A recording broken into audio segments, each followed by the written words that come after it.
এই অঙ্কটা চট্টগ্রাম বোর্ড 2022 সালে পড়ছে। প্রশ্ন কি বলছে? sin a - b সমান হাফ এবং b সমান 30 ডিগ্রি হলে a এর মান কত? চারটি উত্তর দেওয়া আছে, এমসিকিউ এর চারটি উত্তরই দেওয়া থাকে, কোন উত্তরটি কারেক্ট হবে, সঠিক হবে সেটা আমরা বাইর করব।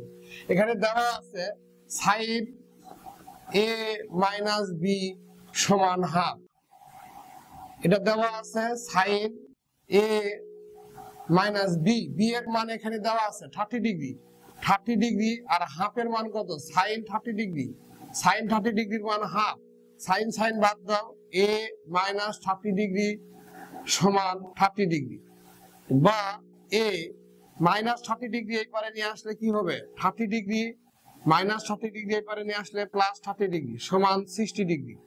তাহলে এর মান আমরা পেয়ে গেছি 60 ডিগ্রি। তাহলে এখানে এই ঘ নম্বরে আমাদের উত্তর, এটাই সঠিক উত্তর।